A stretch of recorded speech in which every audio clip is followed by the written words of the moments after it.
বিসমিল্লাহির রহমানির রহিম। কুল লাউ কানাল বাহরু মিদাদাল লিকালিমাতি রাব্বি। যদি সমুদ্র প্রভুর কথা লিপিবদ্ধ করার জন্য কালি হয়, লানা ফিদাল বাহরু কাবলা আন্তান ফাদা কালিমাতু রাব্বি। তাহলে প্রভুর কথা শেষ হওয়ার পূর্বেই সে কালি শেষ হয়ে যাবে, সমুদ্র নিঃশেষ হয়ে যাবে।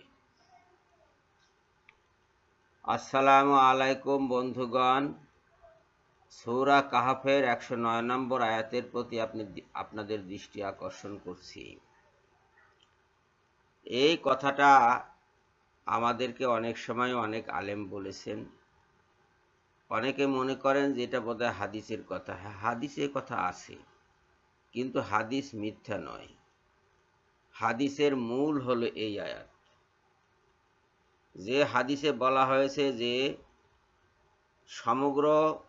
সমুদ্র যদি কালি হয় আর সমুদ্র বৃক্ষ যদি কলম হয়, আর মানুষ যদি অনন্তকাল ধরে লিখতে থাকে বা ফেরেশতারা যদি অনন্তকাল ধরে লিখতে থাকে, তাহলে প্রভুর কথা শেষ হওয়ার পূর্বেই কালি শেষ হয়ে যাবে এবং প্রভুর কথা শেষ হবে না।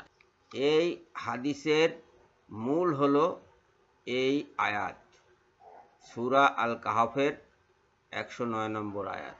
কাজে হাদিসটি মিথ্যা নয়, হাদিসটি মানব রচিত নয়। আপনারা সহজেই বুঝতে পারছেন যে হাদিসের মূলে কোরআনের আয়াত আছে। প্রতিটা হাদিসের মূলে কোনো না কোনো আয়াত কার্যকর আছে, কোনো না কোনো আয়াত থেকে কোনো না কোনো হাদিস উৎসারিত হয়েছে।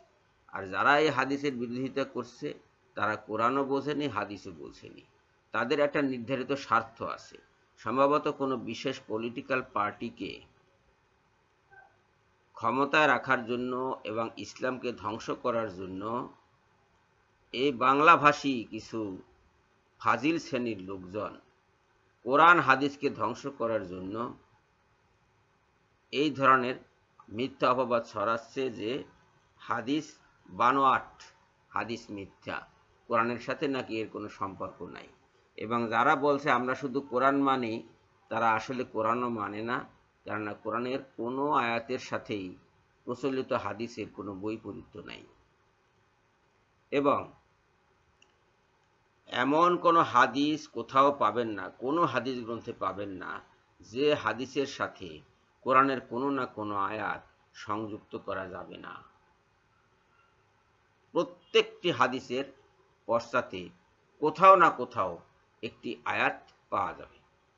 কোরআন এমনি স্বয়ংসম্পূর্ণ এবং কোরআন থেকে উৎসারিত হাদিস এমনি পরিপূর্ণ। সবাইকে ধন্যবাদ জানিয়ে এখনকার মতো বিদায় হচ্ছি। আল্লাহ হাফেজ।